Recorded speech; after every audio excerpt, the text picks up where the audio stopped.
Hello there, my name is Scott Martin, and it is great to come to you in this format. So many of you are subscribers and readers to the Insightful Educator newsletter. A lot of you listen to my podcast. So many of you follow me on social media. Some of you I've had the great pleasure of coming out and speaking at your schools. I've done keynotes and workshops and retreats. Some of you are coaching clients and school consulting clients. And it is just great to be able to finally do this. I've been looking forward to this format for a while. One of my favorite things of all time to do is to sit down with other educators and school leaders and just grab a cup of coffee and just chat. Just talk about the things that we're reading, talk about the things that we're engaged in, talk about our work. So I'm going to start adding some of these, what I'm calling live. They're live for me, but some of these interactive sessions where I'm sharing with you some of my heart and my thoughts. One, so that you know I'm just not a bot out there, but that I'm a real flesh and blood educator. I'm a school leader. I'm somebody who's in the trenches and in the game with you. So this is my very first time to do this. Maybe a little clunky, but I'm excited to do it. And I'm very excited because I've chosen for this very first coffee chat to talk to you about something that is near and dear to my heart, and that is school administration. Now, I know you may say that sounds, of course, simple. Of course, that sounds like something we would talk about, but you have to know that when I use the word administration, I think about it from its roots in Latin, which literally, when you take the word ad and minister, to administer, it literally means administer, to care for. It's where we get the word minister. If you think about a pastor or somebody who does pastoral work, that's what administration is. At the root of administration, it's caring for others. So I want to chat just today a little bit about that idea of administration as careful, F-U-L-L, careful, care-filled leadership. And really the question I'm wrestling with is, do the people in your care feel cared for? I had a great opportunity right here in my home just a few weeks ago around Christmas time. We always bring the leadership team together and we do dinner. And right here in my home, around the dinner table, we do this practice where we each shout each other out. So we pick a leadership team member and we go around the table after dinner and we all shout that person out. And then we go to the next one and the next one and the next one. And by the end of the night, everybody has had an opportunity to be celebrated. And the reason we do that is because we feel at the school that I get the extraordinary privilege of walking alongside, it's called Odyssey Leadership Academy. We feel like it is imperative that we foster a culture of gratitude. So we do that with each other. We do that for each other. We do that with our students. Because for us, it is unbelievably important that the people in our care, if they're teachers, the students feel cared for. If it's us as administration, that the faculty feels cared for. I'm a huge believer that the teacher makes the difference in how much a student feels seen and heard and valued and valuable. That the teachers are the ones who are literally caring for the students in each classroom. But I'm also a big believer that we've got to care for our teachers. We've got to make sure that they are seen and heard and feel valued and valuable. And the person who does that, the person who sets that tone, the person who sets that culture is the administrator. Now, maybe you're like me and you grew up with a vision of leadership in general, school leadership, maybe more specifically as command and control. Maybe it's charisma. It's the person up front. It's the person making all the decisions. It's the person doing all the stuff. And all of that is true. But what I want to help you think about is, what would it look like for administration as care? Administration as care for those in your care. There's this power dynamic that we as administrators have just by walking in the room, especially if you're the leader of your school, if you're the school principal, if you're the school superintendent. When you walk into your space, you are the leader and everybody knows it. And I learned this the hard way in how my presence in a room impacts people. I wasn't really thinking about that until one day I emailed one of our faculty and I said, hey, I'd just like to chat with you after school. For me, I wanted to talk about some locations for our spring formal. For the faculty member, they thought their job was at stake. And all day long, they were scared and nervous that whatever it was that I wanted to talk to them about was going to cost them their job. So when we met at the end of the day, the faculty member said, they came in and I said, what's going on? What have I done? Have I done something wrong? Am I in trouble? And I was flabbergasted. I said, no.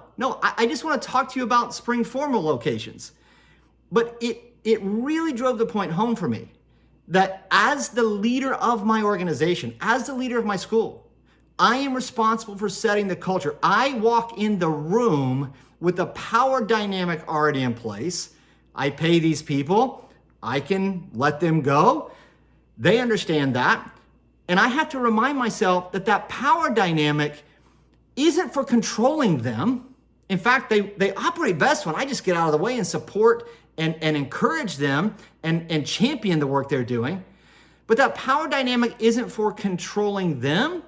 That power dynamic is for controlling the culture, for shaping the culture. And I have chosen, in the school that I'm, again, blessed to walk alongside of, to cultivate a culture of gratitude.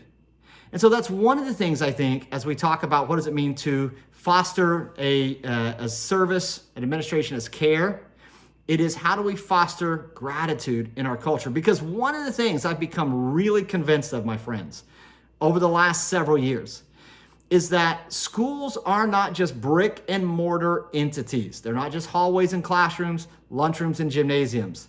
They are living ecosystems with a nervous system. Now, I don't mean everybody's nervous. I mean like a central nervous system in our body that the school itself operates with a central nervous system. And sometimes you can feel it. Sometimes that nervous system is anxious and stressed out. A lot of times, according to research, the nervous system of a school can be burnt out and exhausted. And I think it's the school administrator whose job it is to do as best as they can to regulate that. So one of the things I think when we talk about school administration as care is how do we regulate the nervous system of our learning communities by practicing calm, by fostering thoughtfulness, mindfulness, by when I walk in the room, I know the power dynamic I bring, but am I also bringing gratitude? Am I bringing a sense of calm? Even if the situation is difficult and I have to have a hard conversation, do I recognize that the person on the other end of that conversation is a flesh and blood human being, whether it's a parent, a staff member, a faculty member, a student? That's a flesh and blood human being who's also going through a lot. They're going through a lot emotionally and physiologically and mentally. So I've got to treat them as flesh and blood human beings, not as problems to be solved. Even when I have to make a hard decision related to a circumstance, do I recognize that the person in front of me is a living human being with all these emotions and feelings, fear, anxiety, worry, hope, opportunity? They're living flesh and blood human beings. And to me, that's super important when we're thinking about leading with care. So when I think about this, I think about the statistics related to our faculty, our teachers. Those are present in my mind. K through 12 teaching is the #1 burnout profession in our culture. We've got almost 50% of our teachers who are going to leave early. That's not a healthy ecosystem, certainly for our students. So what I tell my faculty is I want you to burn your resumes. I want you here for the long haul. I want you here doing this work. And my job is to help support them so that they feel flourishing, so that they feel valued, so that they feel like they've got the resources. And I don't mean just the paper and the markers and the textbooks. Those are important, but they have the psychological resources to do the job. One of the questions that I ask every faculty member in our end of year faculty review, here at this school, do you feel psychologically safe? Because I feel like that's what I bring to the table. I want to create a culture where you as an adult human being in this organization, as an educator, doing extremely valuable and yet challenging and yet sacred work, Do you feel psychologically safe and supported to do that work? I want to make sure that my faculty know that they are seen and heard and valued.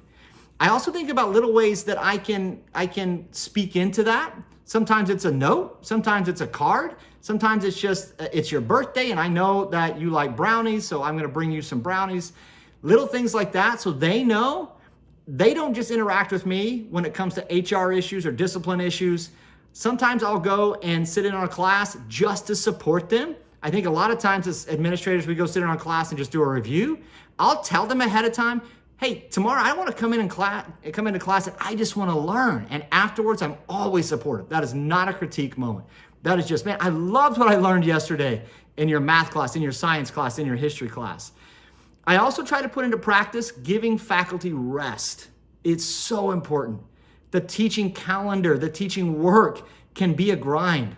And if I notice a faculty member or one of my administrative team members is really going through a lot, I'll try to find a sub. And if I can't, sometimes I'll step in and sub. And I'll just say, I want you to take next Tuesday off and I'm gonna cover it somehow. I can't do that for every faculty member every time, but I try to have my radar up to see who might need that the most and step into that. I also encourage our families to reach out to the teacher with positive notes and words of encouragement. I think sometimes the only interaction between the family and the school is when there's some kind of contentious concern or issue. I encourage our faculty to reach out to families with shout outs and celebrations, but I also invite the families to shout out and celebrate the faculty. So those are just a few things that I do, that we do. I also am fighting upstream for structural changes. I know schooling would be a lot smoother if we had smaller class sizes, if we had more supportive structures, if we had more resources. But just in the average day-to-day, how can I as an administrator care for those in my care? So those are some thoughts. I'm gonna link to some articles that I've written about this in this newsletter. I will also say if there's anything I can do to help, anything at all, I've got several different resources. The Flourishing School Leaders Field Guide is something I put together out of my own practice, talking with school leaders across the world. What do they need? It is a practical guide to walk you through how you can lead yourself into flourishing leadership and how you can lead a flourishing school. I do group coaching where we invite a group of school leaders to come together and walk these things out over a year. You're more than welcome to join that. I do one-on-one school leadership coaching. I've got clients from Boston to Bangladesh. And then I do whole school consulting, whether it's through keynotes or workshops or professional development, or I come and work at your school with you on a particular issue that you want to tackle. Well, I thank you for joining me in these coffee chats. I look forward to the next one. Until then, blessings. You are doing beautiful, sacred work.